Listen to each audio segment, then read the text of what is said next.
Good evening, everyone. Good afternoon. Welcome to the Monday, May 19th regular Village Council meeting. Judy, if you could call the roll, please. Yes, Stokes. I am here. DeVore Leonard. Here. Brown. Here. Hausch. Here. Also present is Village Manager Johnny Burns, Solicitor Amy Blankenship, and we do need a motion to excuse Trish Gustafson. So moved. I'll second that. All in favor of excusing Trish, please indicate by saying aye. Thank you. Thank you. All right, the chair will entertain a motion to enter into executive session to discuss the employment and compensation of a village employee. So moved. Second. All right, Judy, if you can call the roll. Stokes. Yes. DeVore Leonard. Yes. Brown. Yes. Hausch. Yes. Thank you. Okay.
Good afternoon and welcome back to the Village Council meeting for the Council of Yellow Springs, for Village Council of Yellow Springs, our regular meeting, and the chair will entertain a motion to enter the regular session.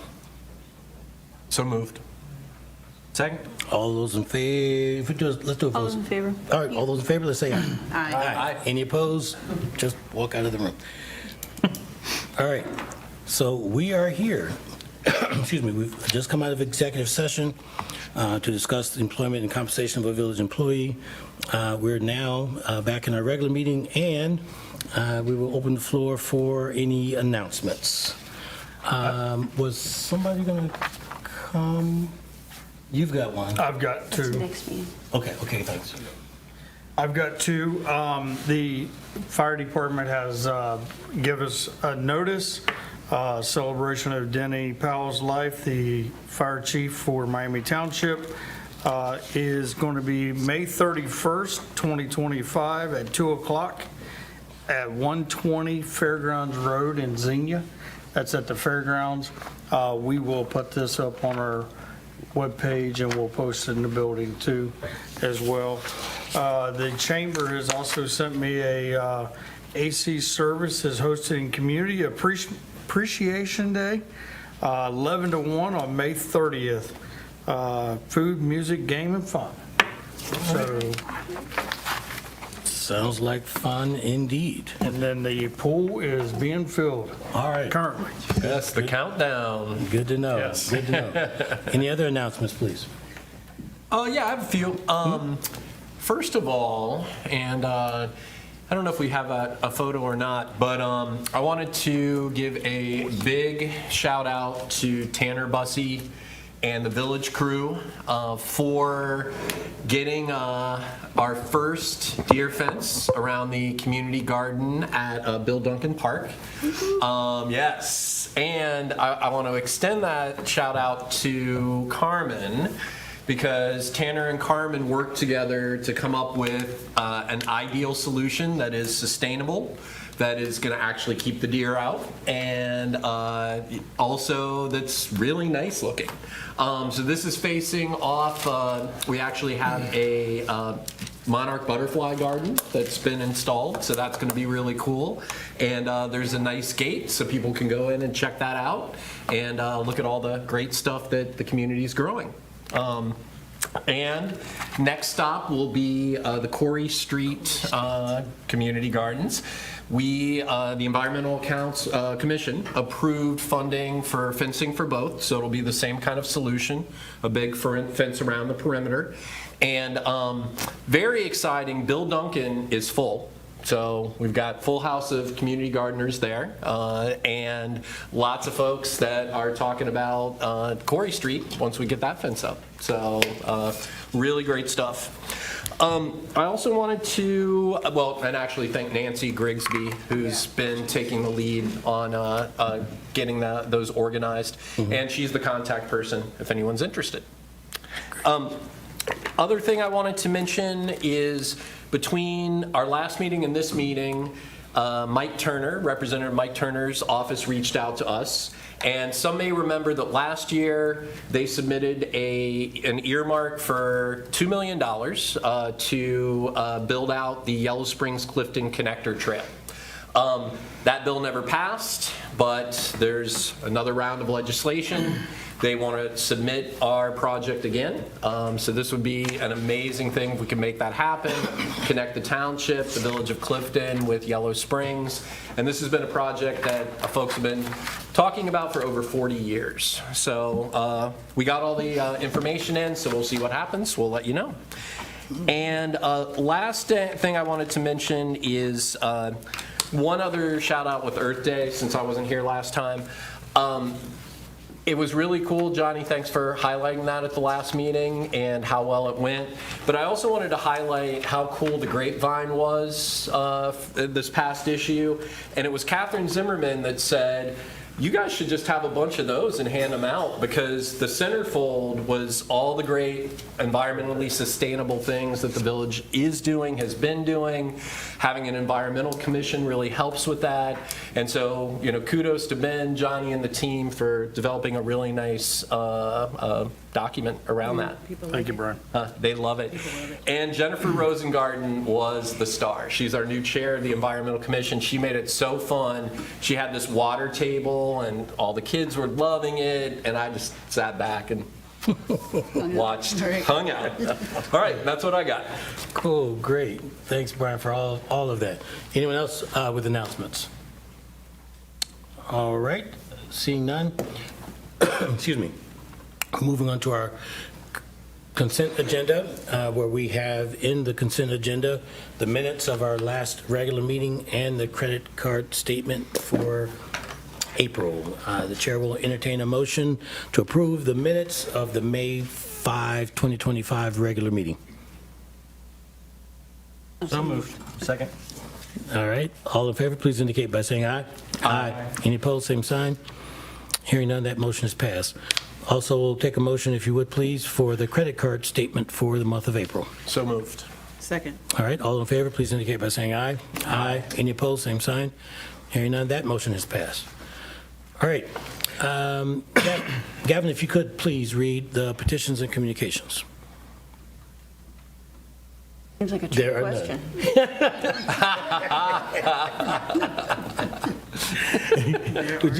You have the floor.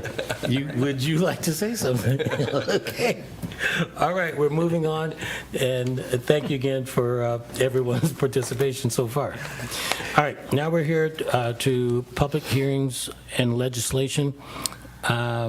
Since we do have an emergency reading, the chair will entertain a motion to allow us to read emergency readings and second readings by title only. So moved. Second? All in favor, please indicate by saying aye. Aye. Any opposed, same sign. All right, hearing none, that motion is passed. Judy, if you could read by title only the first reading of ordinance 2025-08. This is repealing and replacing Chapter 220 of the Yellow Springs Code of Ordinances to permit remote meeting format for council meetings under specific circumstances. Can I get a motion, please? So moved. And I will second it. Who's got this?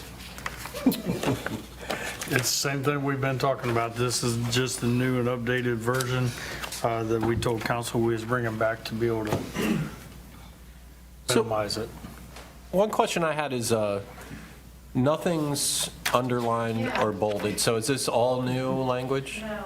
Okay. You know what? That's I just noticed that too, Brian. Yeah, you know what? That is totally my fault because I must have done accept changes. I must have done and accept changes. All the years working with Judy. It wasn't like Friday was busy or anything. Right. Why don't That we, totally went. I mean, if you wanna- if you wanna highlight the the next changes. thing and just see if I can recreate, because it may have just been when I put it in the packet, it did it, because we were hacking away at that. I mean, some I'm point. okay with how it's worded. I just, if there's anything that should be I hate drawn to to have our it not been attention. noticed, though, with the strike-throughs in bold. It hasn't been noticed yet. It gets noticed after the first read, so. Oh, we're on first read. Yeah. Yeah. Right. Okay.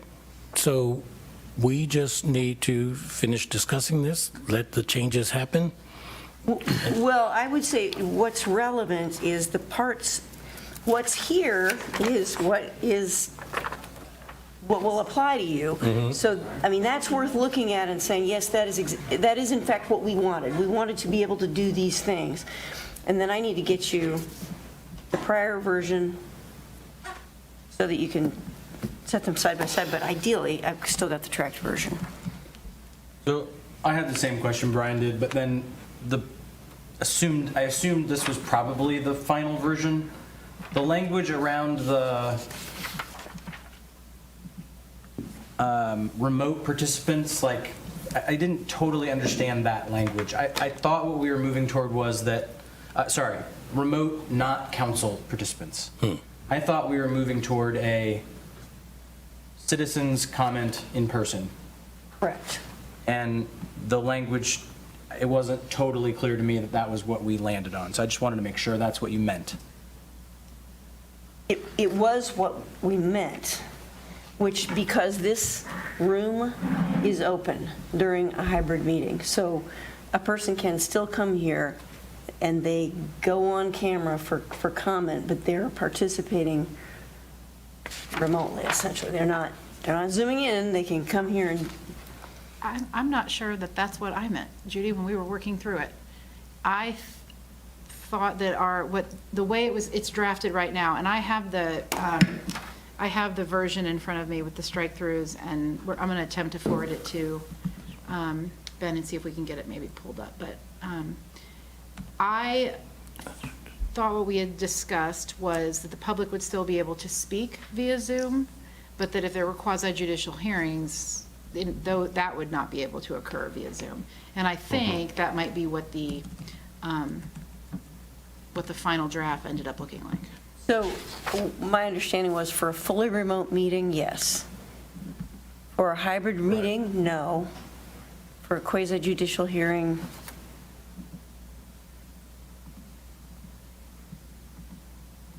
we're not doing them unless it's Like local, full-on state, or federal emergency. declared emergency. Yeah.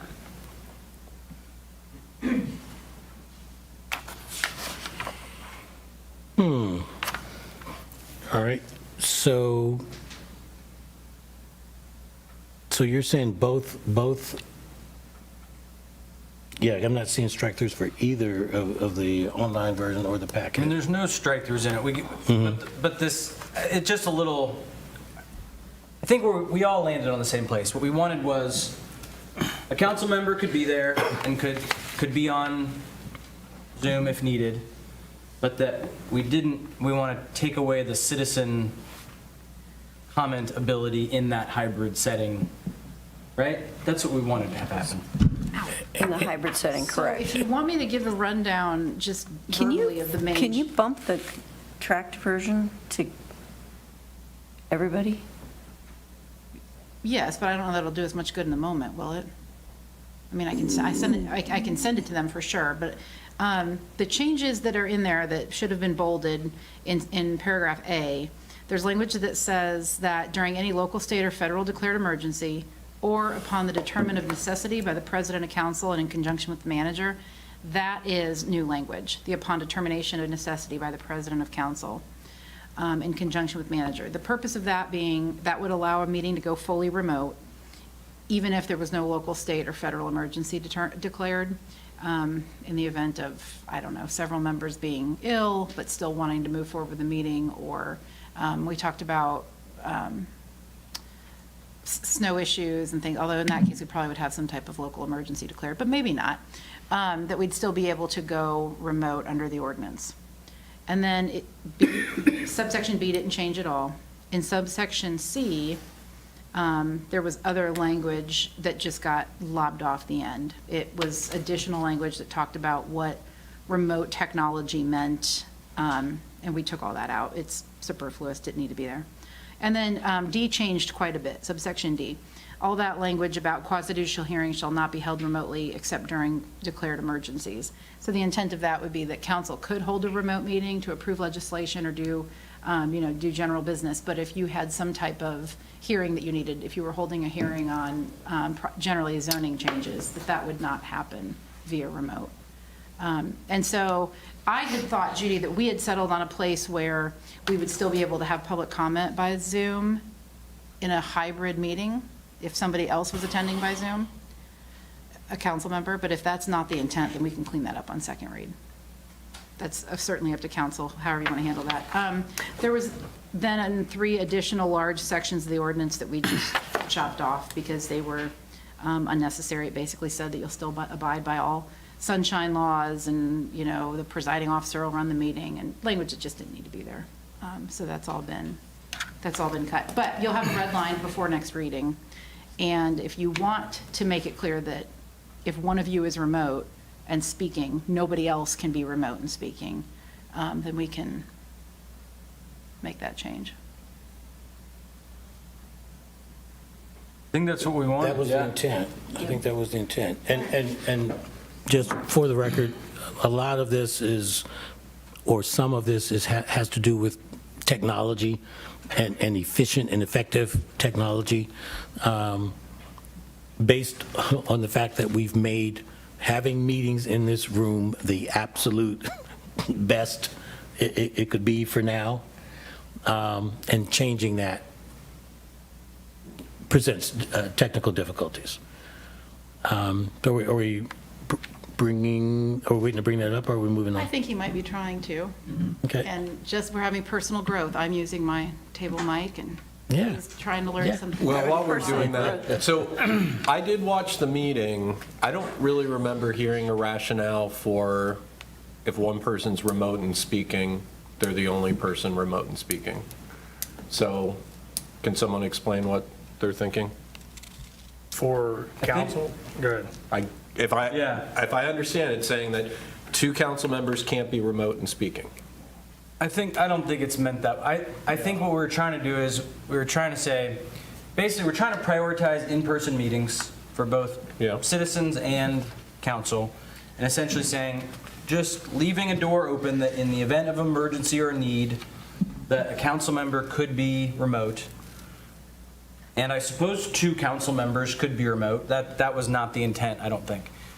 The intent was simply to strip out the citizen comment so that if a council member is remote, that does not mean, as it has in the past, that then also. Yeah, so all that makes sense. This last thing I heard about, Yeah. One council member. yeah, That I was- never heard There was that. That was never any not- intention that it's limited to one council member. I was talking about the public. Yeah. Oh, okay. Yeah, Gotcha. no, That's what it's not I was limited. saying. There's no limit on that, in terms of how many council members can be remote at a time, any given time. Right. Ben, do you mind scrolling down through that document, just so they can see all those sections that got cut off on E and F, and it's along that way, yeah. So that's all language that we're proposing to take out, because really none of it's necessary.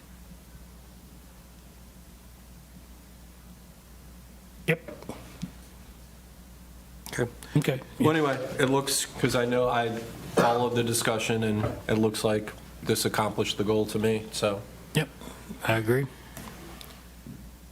All right, so are we all comfortable with seeing this in our next packet, redlined, et cetera, and having a broader discussion at our next meeting? I'm hearing no objections. Sounds good. So we will see this again in a different version in our next meeting, for a second reading. We did accomplish our first reading today. Sorry about that. It's so weird. I must have hit a save changes or something. I don't- Not a problem, not a problem. It sort of comes along with being human, I think. Not in my life.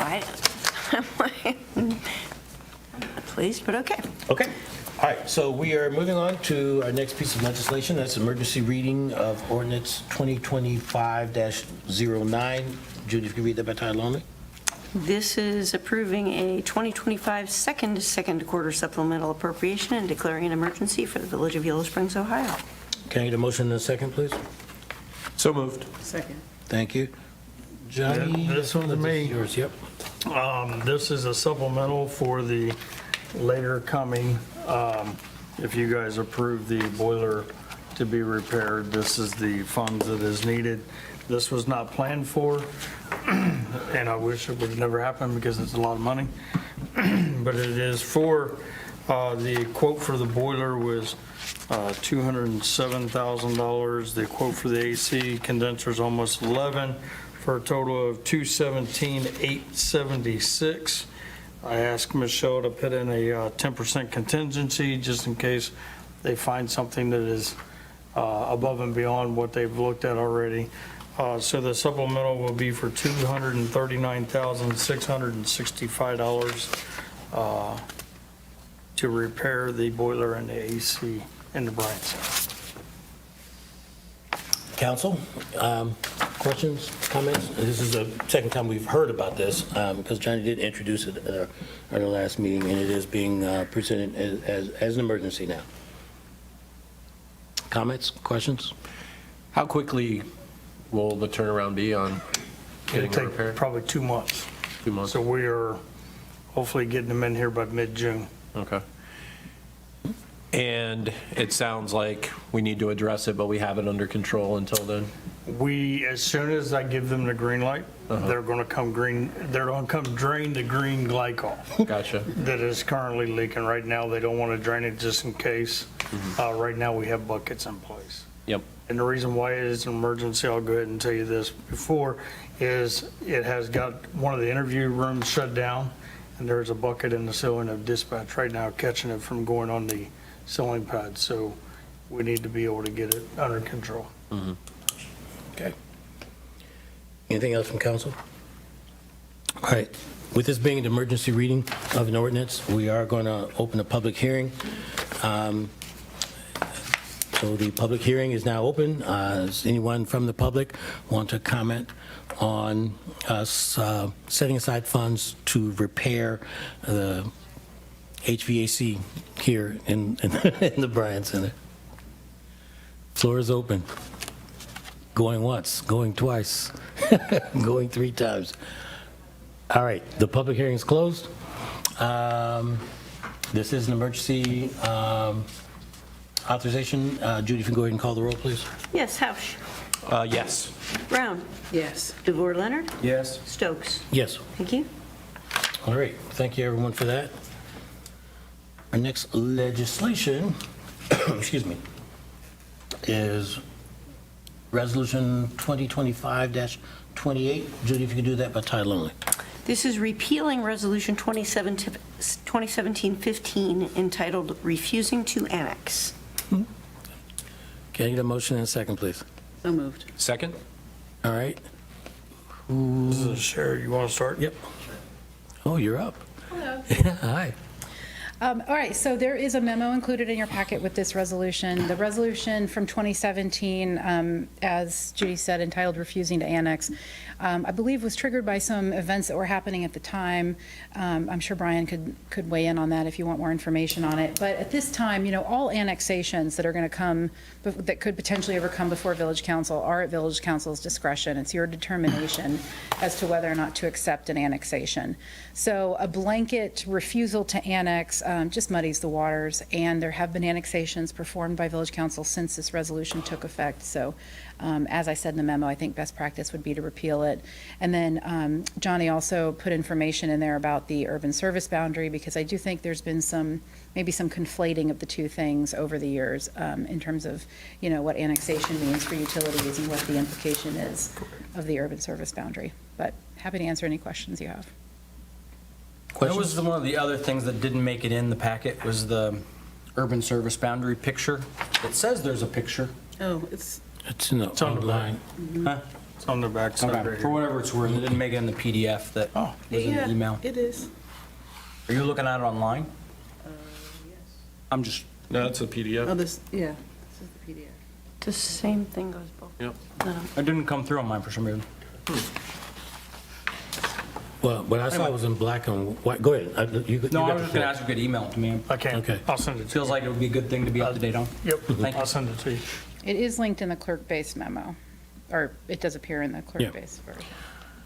So, this is a 2006 urban service area map. Has the Fisher Spring Meadows development expanded our urban No. service? Okay. Urban service boundary is the boundary to which our gravity water and our gravity sewer can be fed and received from. We can take power lines as far as you, Even though there's a lift station out there. urban service- it still goes to Dayton Street, which is gravity fed to the plant. The water is dictated on our gravity of our towers. The height of the tower is equal to the pressure into the faucets. Okay. Good. Any other questions, comments from council? Well, I guess I'd just say that we've had conversations about having a work session about growth, and I think it's not lost on, I think I would say us, certainly not lost on me, that there are number of moving parts here, so I don't think it's like a, we need some more conversation about it. I think we all acknowledge that. All right. Yeah, and we definitely, yeah, we'll definitely do that going forward. All right, but for this particular piece of, legislation, as it is written, we're going to go ahead and put the issue to vote unless there's any other comments or concerns. All right, hearing none. All those in favor of passing Resolution 2025-28, please indicate by saying aye, please. Aye. Any opposed, same sign. All right, hearing none, the motion is passed. All right, moving to Resolution 2025-29. Judy, if you could read that by title only. This is approving a grant in support of 2025 Porch Fest activities. Can I get a motion in a second, please? So moved. Second? Okay, so we discussed this before last meeting, and I think another dollar figure came up. It was the maximum of 600. We can get the Porta Johns and the trash boxes for less than that, so. Okay, all right. And does this also reflect, you guys talked about something about like a internal transfer? Correct. Okay. Okay. Any other questions, comments? Okay. All right, all those in favor of approving this piece of legislation, please indicate by saying aye. Aye. Any opposed, same sign. All right, hearing none, that motion has passed. Yep. Is someone here for Porch Fest or? Okay, cool. I mean, because if they weren't, might be nice to Yeah. hear a little bit about it, but. Yeah, only thing I've got is maybe Brittany later. Okay. That's it, maybe you later. Yep. Okay, duly noted. All And I right, looked it up earlier today. It's September the 20th, right? Correct. Right? So Porch Fest, September 20th. Be there. that was probably the most important thing we said Yeah. about Porch Fest tonight. Nice that it's coming back. Good. All right, Judy, if you could read Resolution 2025-30 by title only, please. This is authorizing the village manager to apply for a planning loan from the Ohio EPA and if received, to engage Wessler Engineering Incorporated to conduct a wastewater treatment plant preliminary engineering report. Can I get a motion in a second, please? So moved. Okay, Johnny? Okay, so I talked about this in Finance Committee, but this is, it's not a large amount of money, but it is a large amount of money for $59,000. We would be asking the EPA for a loan. What that does is it puts us in a queue that we're doing these studies. It's mandated at 80%. We're running 60 to 70, so we're getting ahead of the game. They're also going to be looking at our force main, our lift stations, and the capacity of our sewer treatment plant. It is a 5-year, 0% interest loan. If there's capacity that needs to be done, then we can come back and we can ask the EPA to go into a design loan, which will take us into another phase, then it goes into an engineering phase, and then a construction phase. So this is just, the more time during that queue, the more the EPA sees it, the more things get recognized that we may need some help in the process. There is no work, no pay until the loan is approved. If the loan's approved, then we talked with our Choice One partners, and Wessler and another company come out and gave us a price. We really like Wessler. They honed in on our system. So we're asking to be able to fill out the loan papers and move forward. Okay, sounds good. Yes. Yeah, just to add on, we talked about in Finance Committee, as Johnny mentioned, effectively getting a 0% loan is kind of like getting a grant, because that money, we earn 4.5-ish% on it right now in most of our forms of money. So anyway, just to note that we talked about it as both smart to get in the queue and also smart anytime we have access to money that can give us more money, then we should take it. Yep. Free money is free. Any other comments, questions? All right, hearing none. All those in favor of approving this resolution, please indicate by saying aye. Aye. Any opposed, same sign. Hearing none, the motion is passed. Thank you very much. Now, Judy, if you could read Resolution 2025-31 by title only. This is urging restoration of the Ohio Housing Trust Fund and the Ohio State budget and expressing support for the Cascades Affordable Housing Project. Can I get a motion in a second, please? So moved. Second. All right, thank you. Do Amy, or do we make Brittany come up? Brittany? It's Brittany if she Come wants on to up. say something. Brittany, if It's she wants to. pretty self-explanatory, but I think the materials probably explain what we're looking for here, but at the state level. Brittany, please identify yourself and your sorry. relationship to the village. I'm Brittany Keller. I'm speaking on behalf of Yellow Springs Home Inc. right now. So the Ohio Housing Trust Fund at the state level right now is at risk of being taken out of the budget or kind of reallocated in the budget. And it's one of the only ways that rural communities are able to access the same kind of money that bigger cities are. They're not even really looking to take it out of the budget, just send it back proportionally to the counties. For Greene County, that would be a loss. Rural counties get way more back than they put in. So we're just, we're reaching out to our legislators and we're trying to get some support for the reinstatement of how it's been for the last 30 years. Yellow Springs alone has gotten over $2.5 million just for Home Inc. projects. They also do homelessness, domestic violence stuff. So.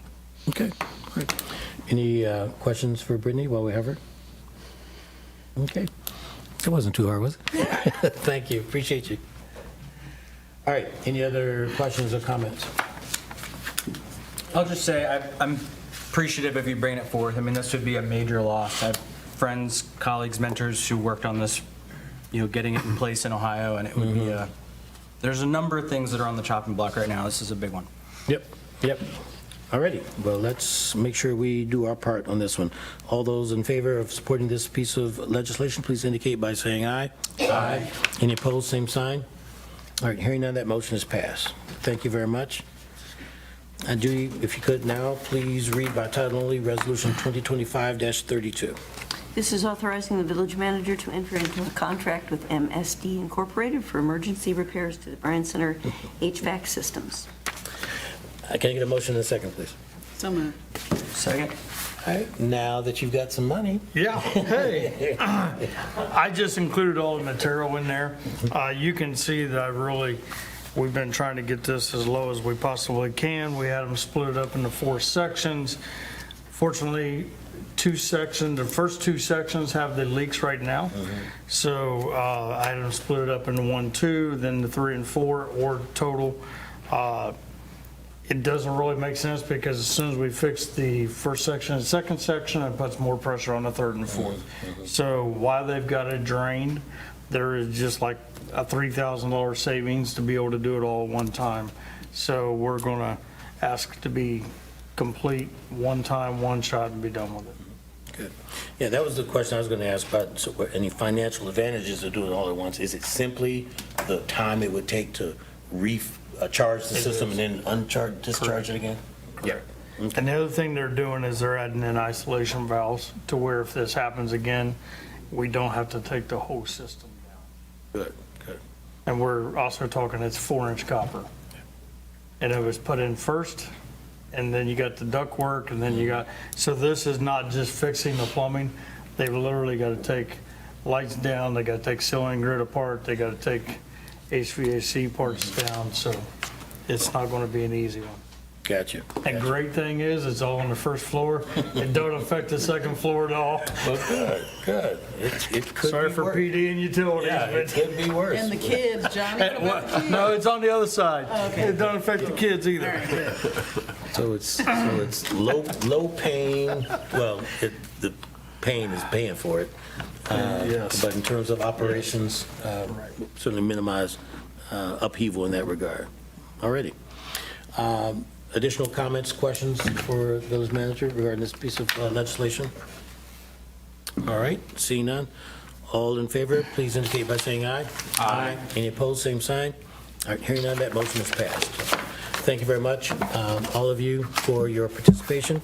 We're now to the part of the agenda where we get to participate in citizen concerns. This is where any member of the public can come up to the podium, identify yourself and your relationship to the village. Big Brother clock will be managing the 3-minute, or monitoring the 3 minutes that you're allowed. And if someone else has been up to speak and you come up after them, we please ask that your subsequent comments be unique and not just repetition of what's been said already. On that note, are there any citizen concerns? Please come on up.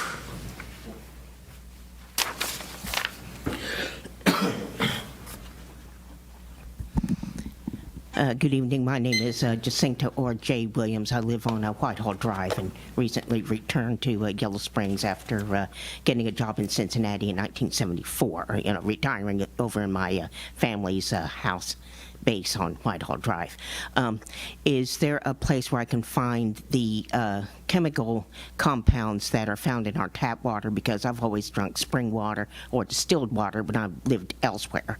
And I've been drinking tap water since I'm here. I asked my sister, what is it okay to drink the tap water here? It's not like I'm so afraid I'm going to come down with cancer, but is there a place where I can find out online or somewhere where I can find the chemical compositions of our tap water? Because we're all, they're starting to switch over to spring water.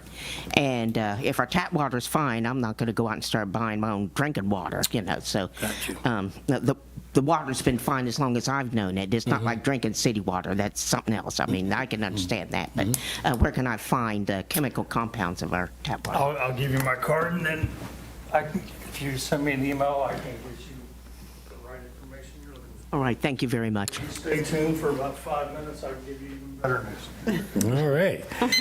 So we'll share our information about any chemical compounds in our award-winning Yellow Springs Village water. Yeah, I was going to say, what did we get? How did we get recognized last year, Johnny? On the way? We got third last year. It was in 23 that we got first in both AWWA and Ohio Rural Water. Great. And went to was- Washington, D.C. for the competition. That was for taste. For taste, clarity, and smell. Okay. All right, so I think we're ahead of the curve a bit. Any other citizen concerns?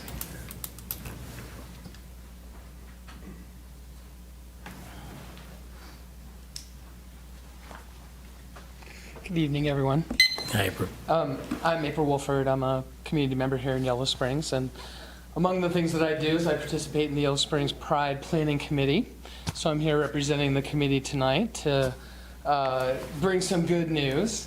The Pride Festival is going to be on Saturday the 28th from 11 to 5. That's the festival. The parade is happening this year, so we're encouraging people to walk in the parade this year too, as well as bike, skate, float, however you want to celebrate with us. And we want to thank you, the planning committee, of which Stephanie and Carrie are also here. Carrie's doing the parade and coordinating that. Stephanie does all our merch and a bunch of other stuff too.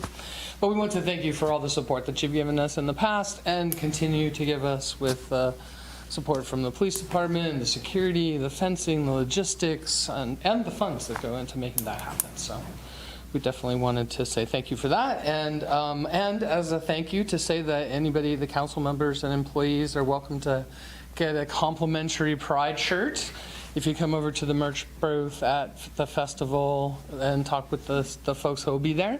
Then we'll have a shirt for anybody in the village who wants a Pride shirt, and they're cool this year. Stephanie designed them, so they're nice. Which is the theme this year is Pride is not just a party, it's a protest.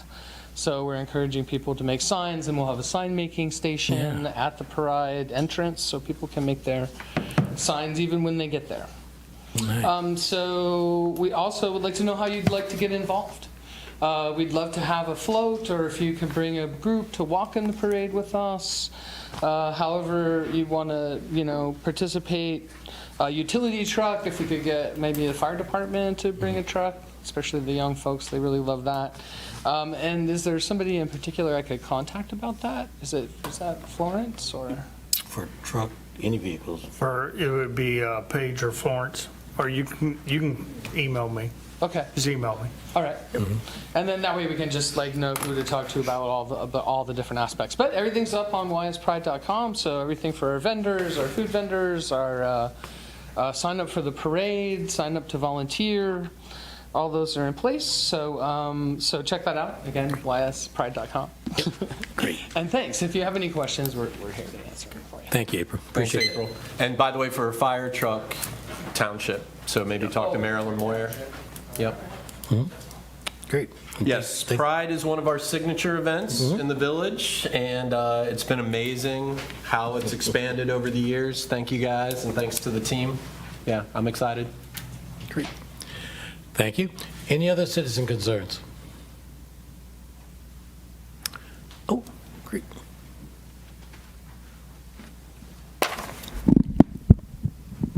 Hi, I'm Chris Rolitsky, R-O-L-I-T-S-K-Y. I live on East Enon Road. The first that I've heard of the vote taking place on May 5th regarding the annexation of the 84 acres just west of East Enon Road. I'm one of what I would consider a stakeholder in the sense that it would involve directly backyard of me. I just wanted to ask Council, before you passed unanimously the annexation, and my understanding is that you're now going to proceed with an expedited process to complete that, did you bother to solicit the opinions of anybody on East Enon or anybody abutting this annexation property about their input on their property, issues about drainage, issues about noise, issues about crowding? I know when these topics come up with Yellow Springs property per se, they're usually accompanied by quite a degree of citizen input, whereas this particular annexation strikes me as overly opaque, actually suspiciously opaque, sudden, and without any input. But maybe I don't know. Maybe there was a call for input from people from the township, so I might be misinformed, but I plead ignorance because the coverage in the news has been so unusually sparse about this particular issue.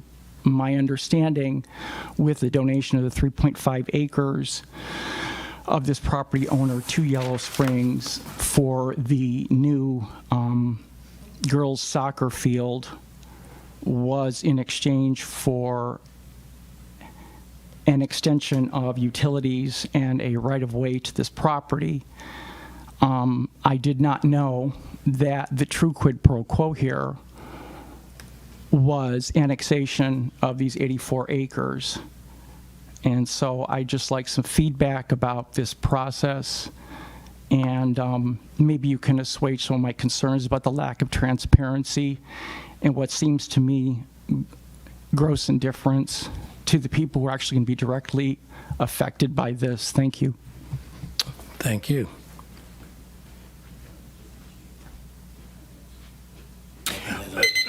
Yes. So right now, the only thing that has happened is council approved a developer's agreement. Annexation paperwork has not been started yet. There's just a development agreement that has been approved by council.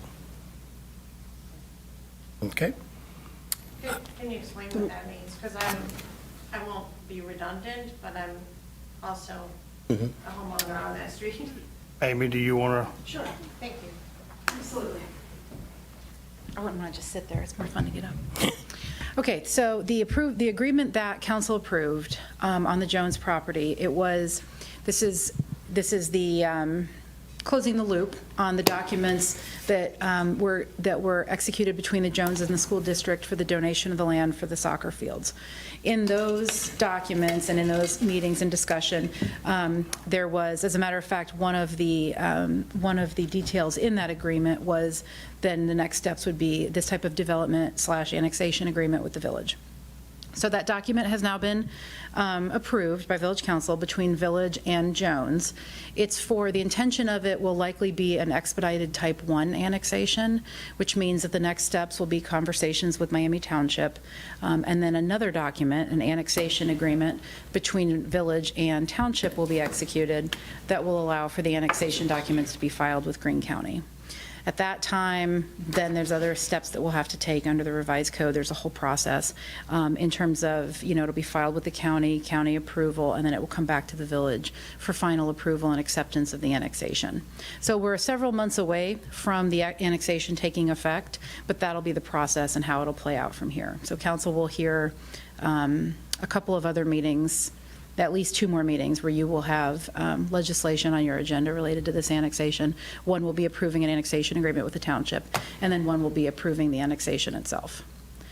There may be other legislation in the meantime, depending on different details. We might have some other things to address. But there was something else that you had said that I wanted to address, and I forgot what it was. What was the other part of the question? Well, I have a question. The right of way. Why weren't the specifics of this agreement made public prior to the vote? The agreement was put in council's packet and posted online prior to the meeting, which is pretty typical, par for the course for agreements approved by village council. But I think the school board meeting was held last year, and under the contingency, why wasn't it made public at that point? The detail about the contingency of this agreement between Village and Jones was in that document, in the school district document. Why didn't the newspaper cover this? Well, that I can't answer. Yeah. I do have Yeah, point of order. That was my concern. Okay. So we have no control over the newspaper, but I did have a question about noticing requirements. I know that our zoning code generally pertains to within our reach, is those are the notifications that are given, and I'm asking you without you having a moment to prepare, but do you happen to know what the noticing requirements are once it moves to the township for their consideration? Sure. So this is going to be, again, an expedited Type 1, which under that type of annexation, the noticing requirements are significantly less than they are under an expedited Type 2, because of the public process that will occur in front of both the township trustees and village council to approve the annexation agreement. So there will be another agreement in another council packet in the next few months, I would expect, that would spell out the details of the annexation between township and village. And then beyond that, our zoning code requirements aren't relevant to any of this. All of these noticing requirements are set forth by state law. Okay. So there's not a requirement that adjoining property owners receive notification or anything of that nature? That's an expedited Type 2. I felt like I was hearing that question a little bit, like how... That's an expedited Type 2 annexation requirement, and we aren't, even if this was a Type 2, we're not even there yet. Right, That right. doesn't occur until it gets filed with the county, and we are many weeks, if not months, away from that step. Thanks. Sure. Add to help, Carmen. Gavin, I like your walk. You're getting called out. With the shoes. I love it. All right. Thank you, Amy. And Judy, thank you for your input. Any additional citizen concerns?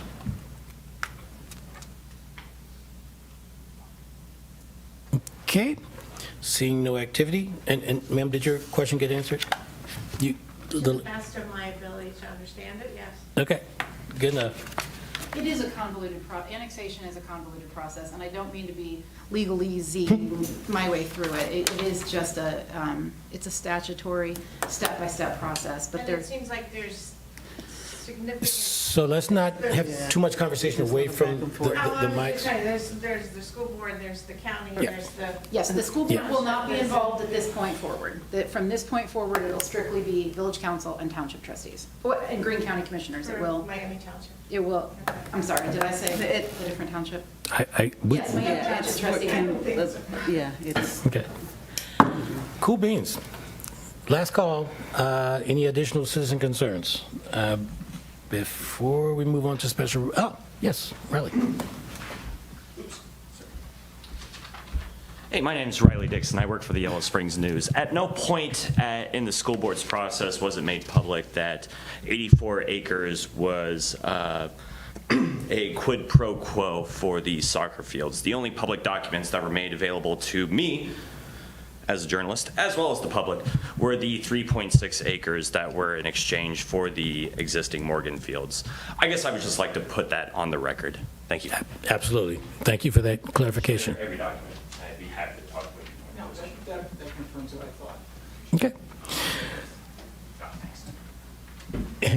Any more citizen concerns? All right, we're closing it. Oh, whoa, yep. He's a resident, he may have a citizen concern. He just arrived. If you would let him know that you're closing. Yeah, they've already wrapped it up. There's something the very last citizen concerns if you'd like to speak.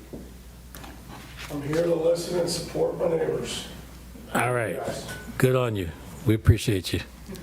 All righty, so we're going to go ahead and close our citizen concerns. Thanks, each and every one of you, for your participation. I see we have no special reports, so it looks like our next agenda item will be our manager's report. All And right. maybe you alluded to it a little while ago.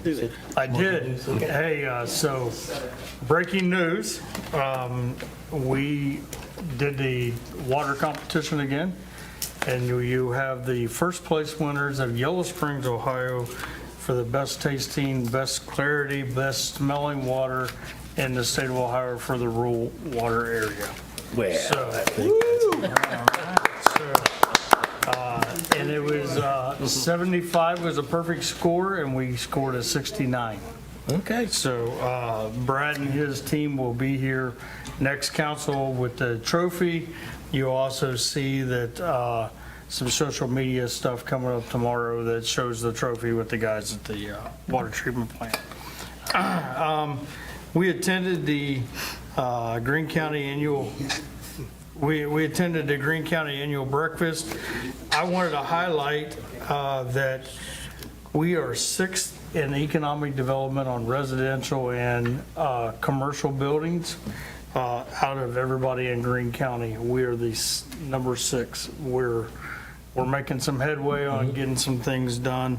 For our total, it was $28,218,000.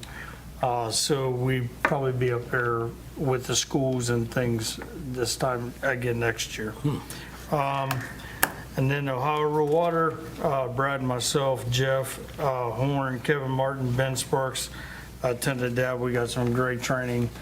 We actually got some things some new technology that's out that we're going to look into for water loss, to be able to hook on some hydrants. It's a 5-year plan.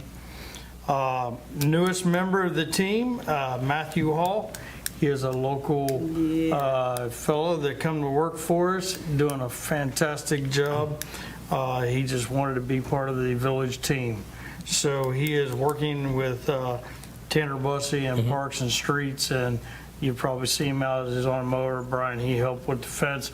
He's actually one of the ones that was driving the post in the ground. So I saw him out there, yeah. I wanted to highlight Tanner Bussey. These are all celebrations this month. Tanner Bussey's at 13 years. Jeff Horn is at 11 years. Danielle Franklin's at 4 years. McKenzie's at 4 years. Amani Wagner, another local, is at 3 years.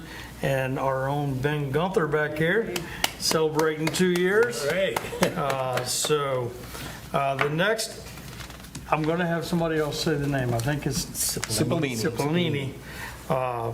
He won a pretty distinguished award for his excellent community engagement. So we wanted to highlight that in there as well. Shout out to Thor with Maveka. Got us through the pull phone hurdle every year we have it. And him and his team jumped through and they got us a phone up there hooked up because you have to have a phone at the pool. And they made an exception at the very end, but we'd already got past it. AT&T wanted us to charge us because we only use it seasonal. They wanted to charge us $489 a month for a phone line. So Thor was able to get it up there for very cheap cost. IP, so it's an IP So phone. it's an IP phone. It's directly, they're working on rerouting the calls right now, but we are crossing fingers. It's inspections on Thursday, so, and I just looked at the thing, we still got about 3 feet to go with the water in the pool, so. All right. Internal audits, Brian mentioned this one earlier in the exec session.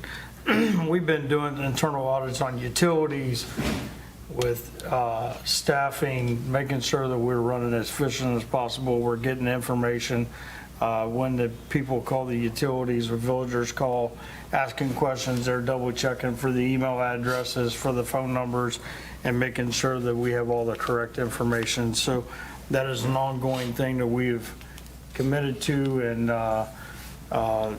we've been doing, staff's been doing a great job at it.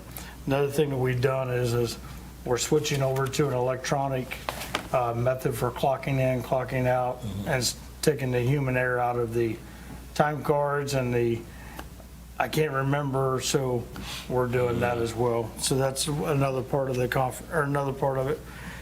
So it's just a system it's just a clocking in and out system? Okay. It's a time tracking system.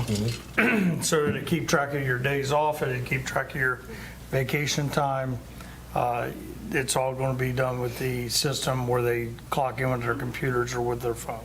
Okay. But we're not like timekeeping based on projects? No. Okay. Nope. The other thing is when I was at the OCMA this year, I sat in a couple classes on cybersecurity. We actually had a gentleman come and he's part of a cybersecurity company, and he just come in. We're talking about getting a quote from him to do an audit of the whole entire system. That way we know that we're protected. But in the meantime, the very next day, we had another resident that does it for Homeland Security that lives here local that is willing to help us out as well. And it's the free charge. I love that one, the free charge. So he is actually going to do a facilities check as well for the breaks in the system. He does this all across Ohio. So we're already signed up. We're in his queue. He's actually working with Dayton right now for the big event that they got going on this next week. And then they're going down to Cincinnati for, I believe it's soccer, and then helping Cincinnati out. And then he'll be coming back here and he'll be walking our facilities and showing us where we could improve on what we're doing. Went to the Dayton area managers meeting. We had a speaker from OML. There were some bills. I just highlighted two of them. One is a Senate Bill 104, which takes away the ability to regulate the TGLs and all that from the local municipalities. Introduced by a couple of people and higher ups who have plenty of Airbnbs. Yes. Surprise, surprise. And then the next one is House Bill 92 and Senate Bill 118, which shifts the utility bills from landlords to the taxpayers. If they have a renter that leaves, right now the landlords are responsible for it. They're trying to shift it to where the taxpayers will fill that burden. And if you look at the bill, the people driving it is all the realtor companies and all the people that have large amounts of property that want the tax burden on the other residents. So that is being watched out. OML's got a bunch of things they're watching on right now. So Johnny, I made the assumption the other day, but did they say whether municipalities would be grandfathered in? They did not, but I'm going to another meeting and I'm going to ask that question. You mentioned that to me the other day. Because I had heard that before because they've tried the TGL thing. So last time they tried it, we would have been grandfathered in. Correct. I haven't checked on this other one. I cannot answer the question, but I will get you that answer. Cool. Let's see, the police department, let's see, Lexipol, is that what that one is? Yeah, the Lexipol Gold, second year in a row they got that. Florence has her outreach specialist. There's a note, I'm looking for the note, and I think it is, there's one that I was thinking about when I looked at that. There was something in there, oh, here it is. Youth Center, they had said that there's 110 dinners provided. I wondered. By the Beloved Community Project. Yeah, okay. Not saying that they wouldn't do that, but it was actually 10, not 110. That looked like a lot. Yeah. So, Sam was busy. We have been doing a lot of work with the MVRPC, and Meg has been doing the water and wastewater studies. She's got her information in there. We're, again, trying to find water loss, and we've got some good hits this week on some areas that we know a lot of it's internal in the system, so. Okay. Johnny, can you explain Yes. the energy expenditure number? What does it mean that we have the lowest energy? Because we have the most renewable, those are greenhouse gases. So it means how we procure it, Correct. or the cost for procurement? Correct. Okay. And they took for granted by looking at our power that we was not. And so we sent them the documents and they're like, oh my, okay, so we had the number corrected. Well, that's a good argument for having 100% renewable Yes, energy absolutely. portfolio, huh? And buying and generating our own power. So that will be coming up later.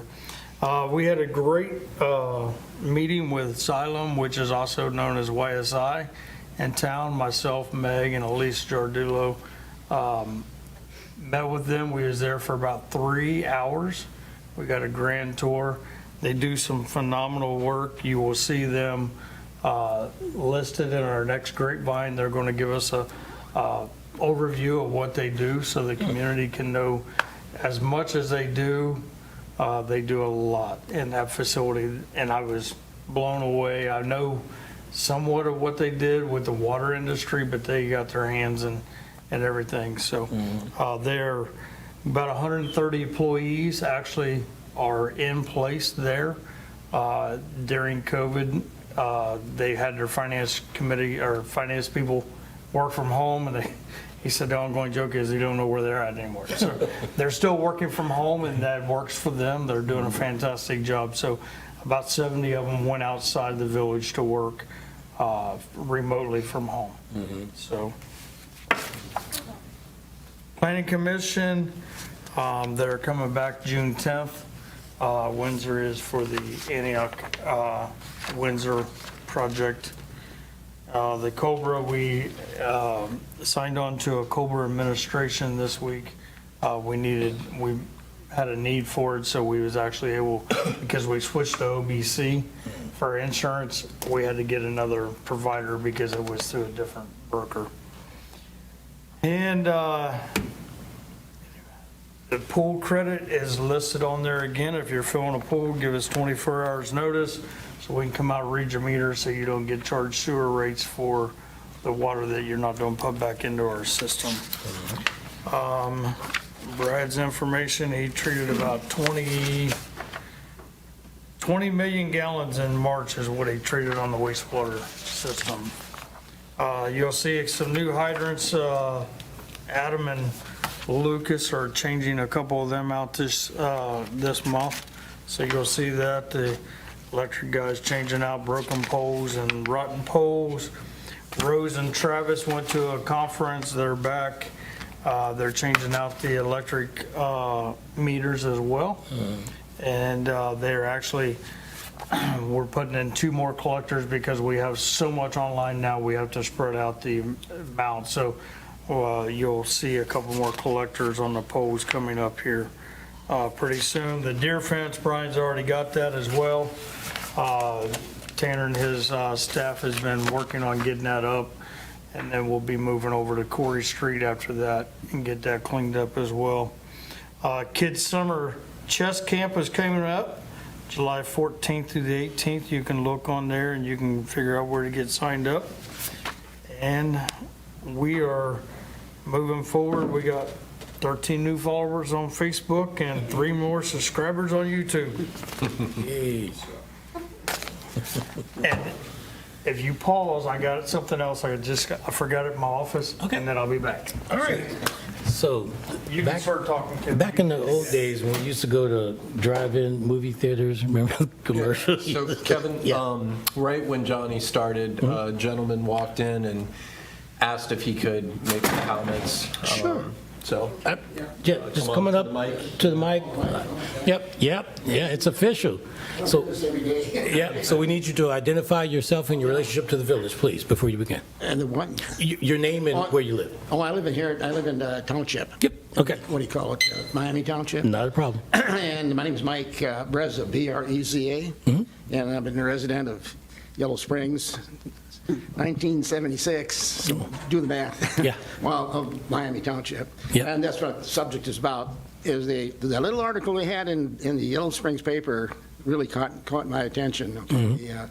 The 80-acre thing, and how it's going to go about, and it really requires some study. And my bottom line is that we really need to look at this and take our time, and that's because running into this really quickly, I think there's a line in that article that said something like, you're on an accelerated or it's called an expedited type 1 an expedited annexation.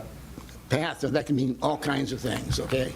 And what we like to do is have the. I was in on the Golden Willow thing many years ago, and that's when we had we had 2 meetings from neighbors, just neighbors invited, and I'm a neighbor to this 80 acres, and they were invited in to make their comments, make their observations, and we'd also like to get feedback from the infrastructure people also, to make sure that's in there, because this is an outlier. This 80 acres is, on the edge of the world over there as far as Yellow Springs is concerned.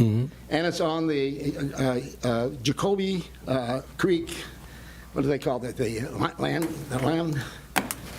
Wetland. Okay, the wetland, otherwise known, I found out from a guy even older than me, it's called Frogtown many years ago.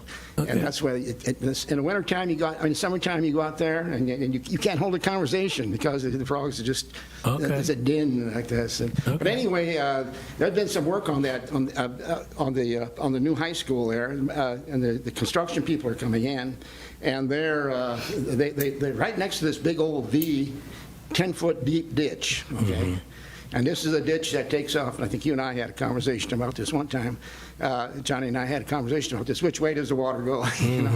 And anyway, that water comes in, and it comes in and dumps onto this 80-acre place. So about 20% of that 80-acre place is a continual swamp, okay? And my boy used to walk that way to go to school, to high school, and he said even in the months of summer months and such, I think he was in summer school, I'm not sure, but anyway, he complained. He said that's a continual swamp. Now what I did notice is when they had put this Mary's Way in there, they put a little offshoot there, a little leg off that goes off to the left about 10 feet into this 80-acre place, okay? And what they did is they dammed up why? Okay, part of that water is coming out of all this water is coming out of Yellow Springs and down by the football field, and this Y was cut off going straight west by this little crossing they put in there with hardware, with what do they call that? Is it asphalt? Yeah, the road stuff, okay? And now 100% of that water goes into this moat, so to speak. So this is where the lady Julie, what's her last name? Julie Jones, thanks. Glad to have you around. I'm here for you. I've talked with her a number of times, okay? And I'm unclear as to exactly what she wants. And I guess she has to spell this out before you guys come in and make stamp it and say you want to go in that direction. Okay, that's your 3 minutes. Okay, that's it. Oh, I sent you a copy. I'm against it, okay, to make on my bottom line there. And all kinds of reasons, and the hydraulic, et cetera, okay? And I like to be able to stay on board and be informed, okay? What do they call that, sunlight, or what do they call that? There is sunshine law, but then also sunlight is a great disinfectant. Anyway, thank you for listening. Sure. And I'd like to talk to you a little bit more later on, okay? I'm curious about, I think you guys here told him to do some work for you guys. And he does a good job doing it. Yeah, no, I'm sure he does. Okay, thank you. Great. Thank you for your input. One each? One each. Okay. Thank you. Yeah, thanks, Mike. Yeah, the rails and trails down there. Yeah, and I know your son well, too, yeah. Good to meet you. Back in 1492. New business, folks? Good to meet you. Are you back? Continuation of the... Oh, we're still doing Sorry. Yeah, it's part of this. Okay. So Johnny is finishing up. I'm finishing up my his manager's report. We got the last business to allow us to do a pilot project. We're proposing to close down Short Street the last weekend in May. Could be even sooner than that. From Xenia Avenue to Walnut Street.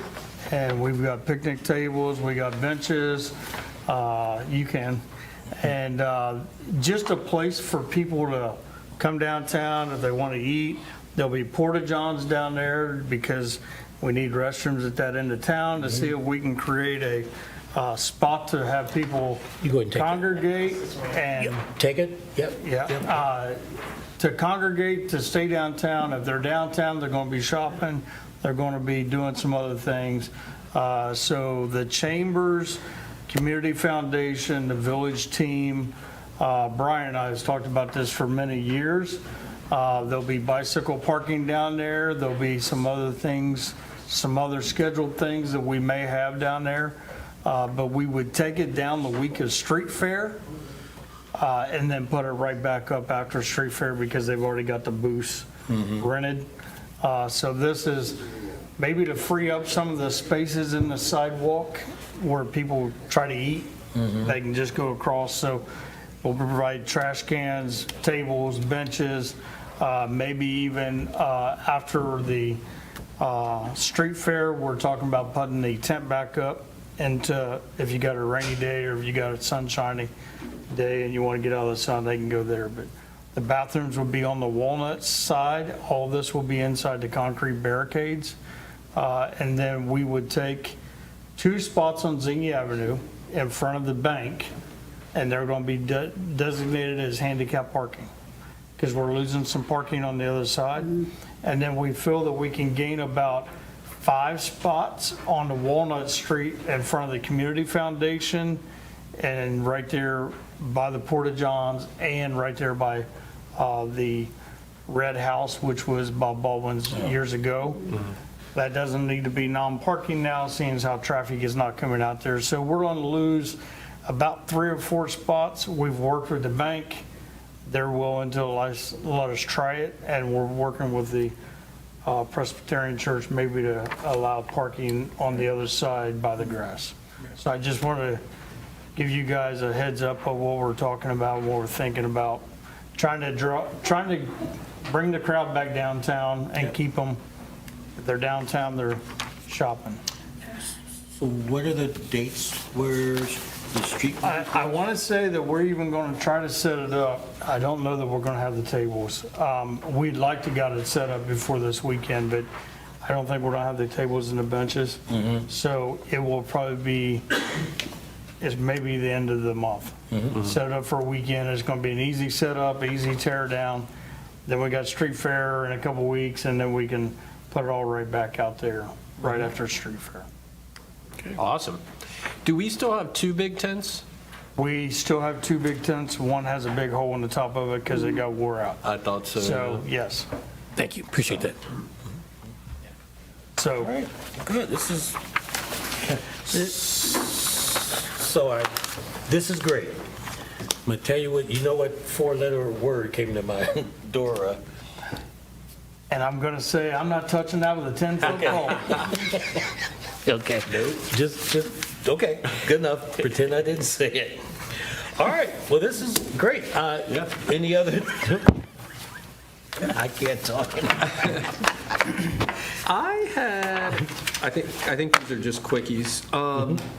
The decorative signpost at Dayton and Corey. Yes. What is that? We got a third one going in.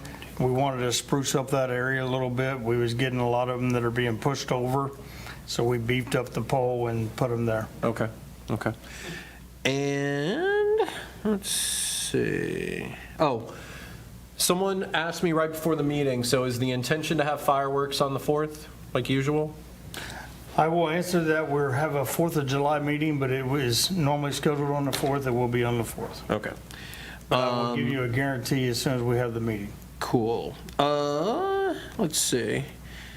Can you tell us a little bit more about the commercial electric meters? And I guess in particular, I was wondering about what collectors means in this context. Collector is where the meters send a signal out, and the collectors grab it, and then they send it to us on our fiber backbone. Okay, so we need more equipment there. We got to have more All equipment. right, I just wanted to make sure that didn't mean people. No. Okay.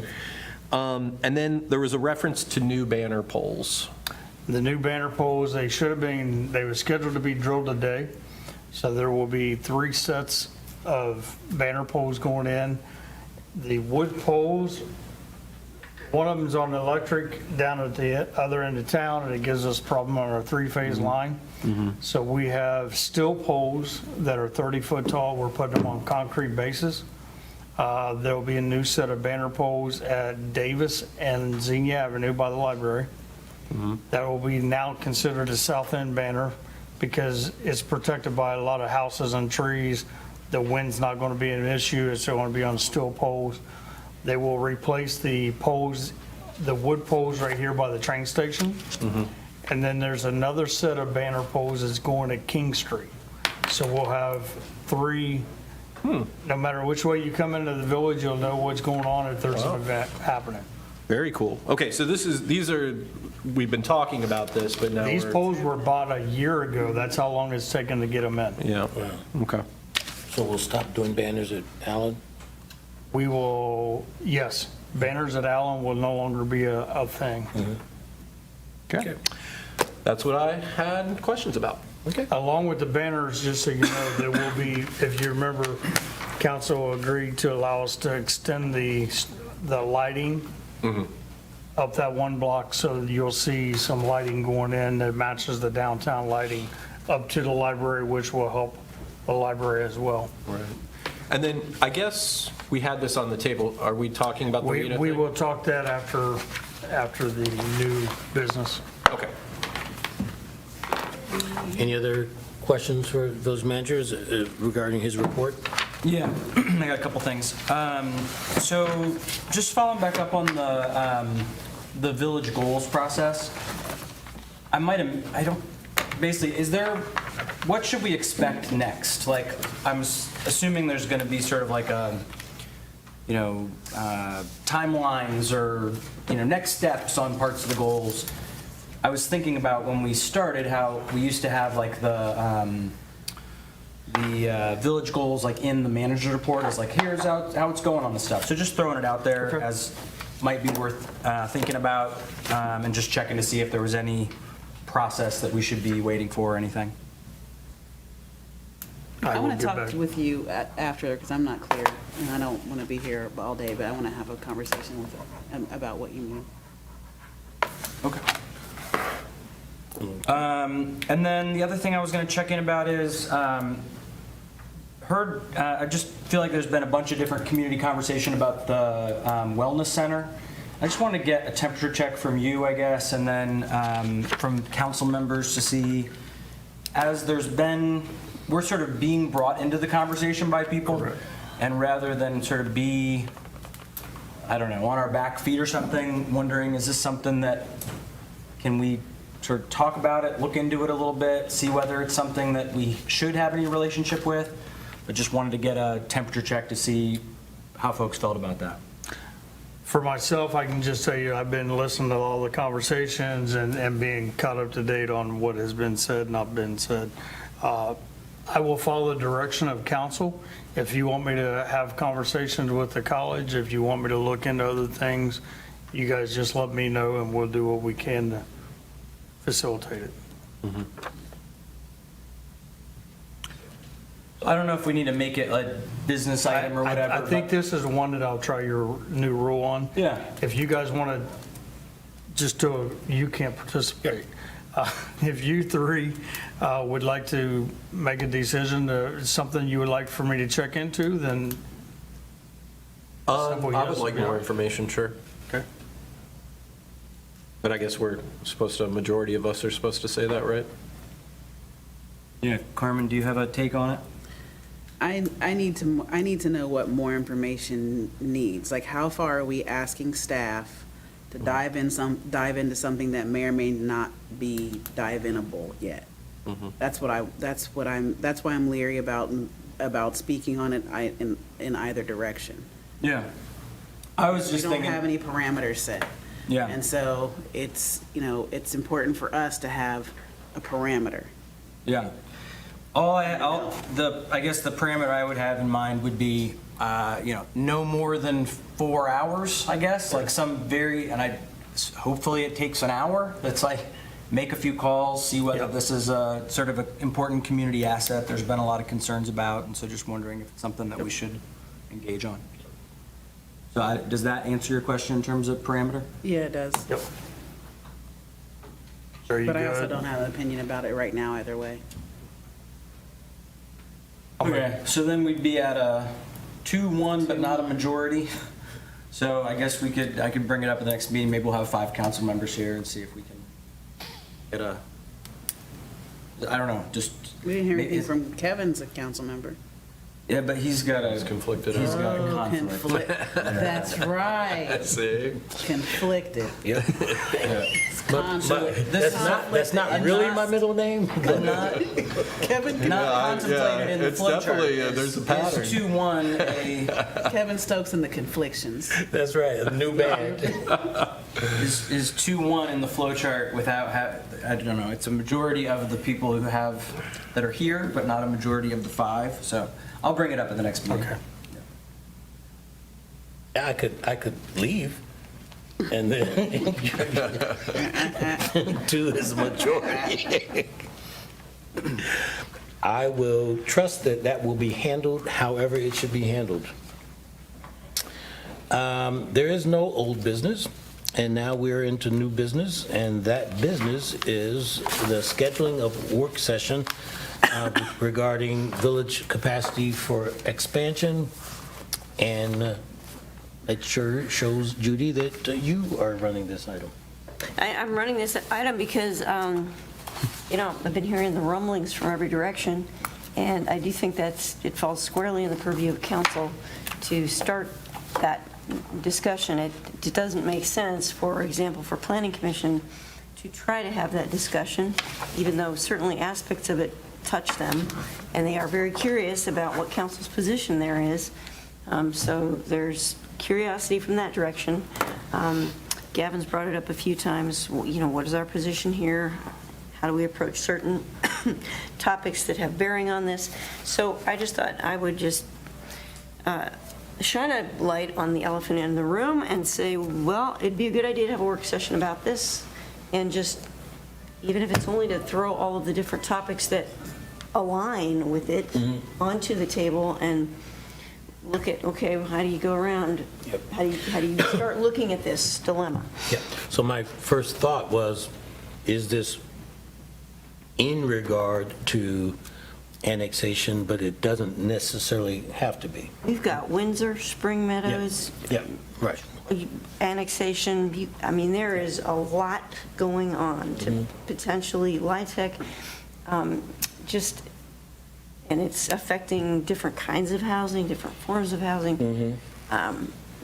Lots of things, from how wide do you want your streets over there to be right now, to do we have the infrastructure capable to handle the flushing of all those toilets even, to what actually do you want to see in terms of village population. I mean, it is a wide-ranging set of concerns. So I think the work session would really be just wrapping your hands around what are all the moving parts.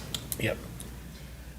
So what I wanted to do was just get feedback from council on your degree of willingness to engage in a work session to try to sort of nail down some of those things, and then go about scheduling such a thing if there's desire to do so. Well, I would say yes. Yes. I mean, it's a big deal. Interestingly enough, I'm recused from a lot of the discussions that Judy just alluded to. So I would say, for those items that I'm able to participate in, I would certainly be interested in doing so, and I will open the dais for the rest of you. If we're just going down the line, yeah, I'm definitely for it. It's popped up a bunch in Planning Commission.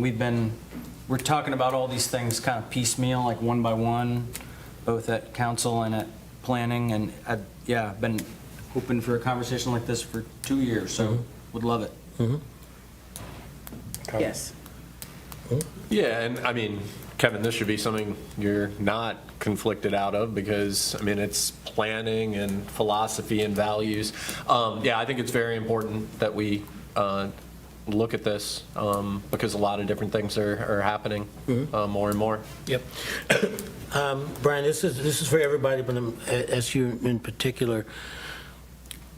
With regard to our population and that size crossing that 5,000 barrier, do you feel that that's enough of a reality such that we should have some assessment of where our population could end if all this stuff happens? Yeah.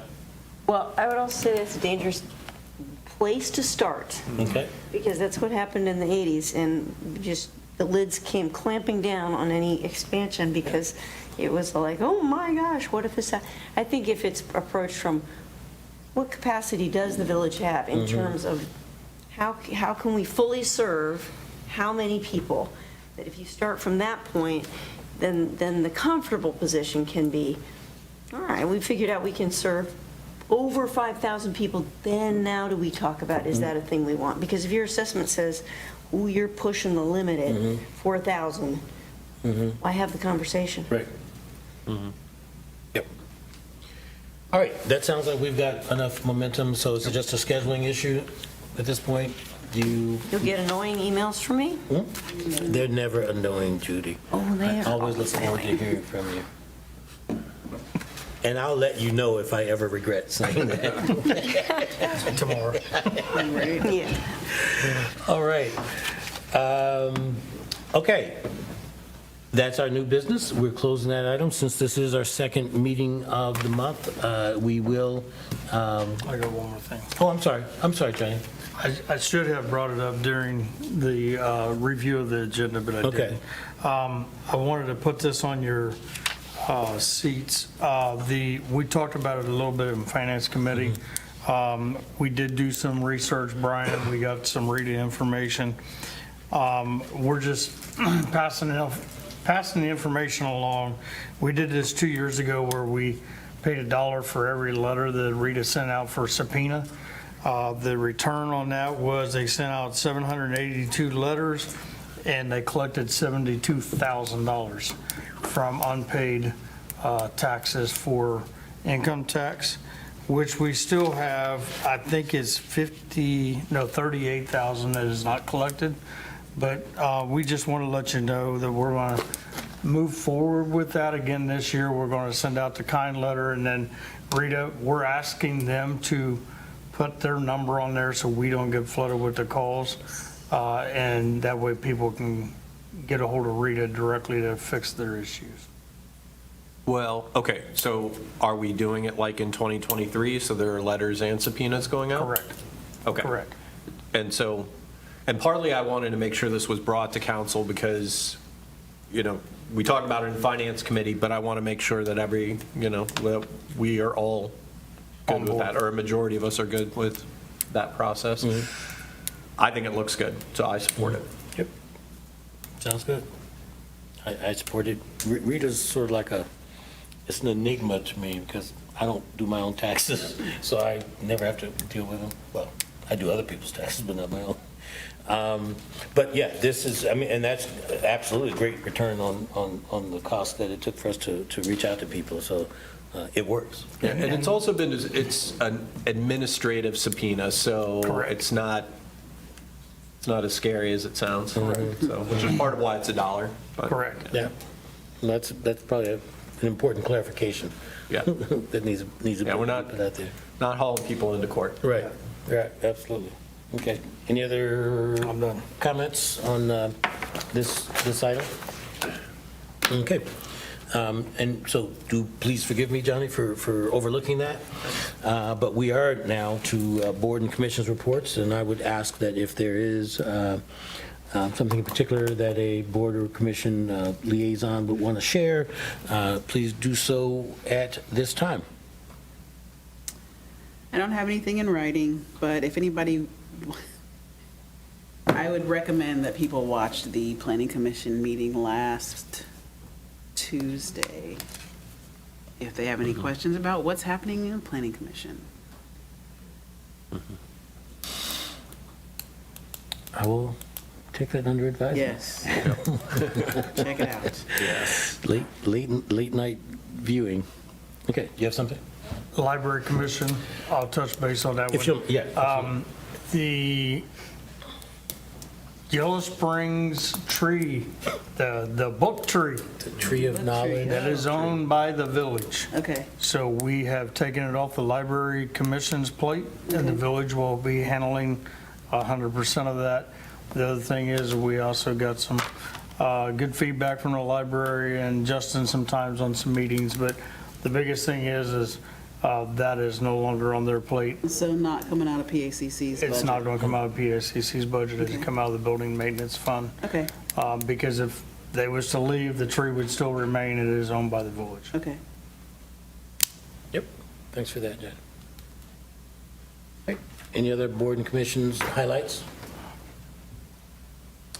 All right, hearing none, moving on to future agenda items. Judy, please tell us what's coming. Well, you're going to see the real tracked version of that repeal and replace. Gosh darn it, this is just a little Teaser. whet your appetite, yeah. Okay. And utility line clearance, and then the first resolution that comes for the levy. So that gets passed and sent on to the county auditor for certification. Once that's certified, it comes back, we pass another resolution. So those are queued up for June 2nd and 16th. And we bumped up the ordinance readings for rezoning and approval of preliminary plans for the two Windsor projects because one of those was tabled at the Planning Commission meeting, and they elected to hold both so that council would see both at the same time. Okay. Yeah. All right, anything else that anyone can think of that needs to be an agenda item consideration for our next meeting? Or future meetings, I should say. So I have been thinking about it may be a good idea for us to revisit our village values. And by those, I mean the codified ones that I think first were put in writing in 2012. That's the farthest back I can see. They were updated most recently in 2019, and that's when we added the anti-racism value. Mm-hmm. And part of why I'm thinking about that is because, given that they haven't been looked at in a while, I think it would be good for council to talk about our commitments to those values and whether that's changing. It, to me, ties into a lot of things, from this growth discussion to some of the concerns that I have with federal and state legislation. For example, hopefully everyone's been hearing about the PFAS thing and basically how, the current administration is rolling back those requirements. We have a strong value around environmental sustainability, and of course, our citizens. I don't think that, meeting that federal standard, which is not a real standard based on the facts, is the way that we want to go.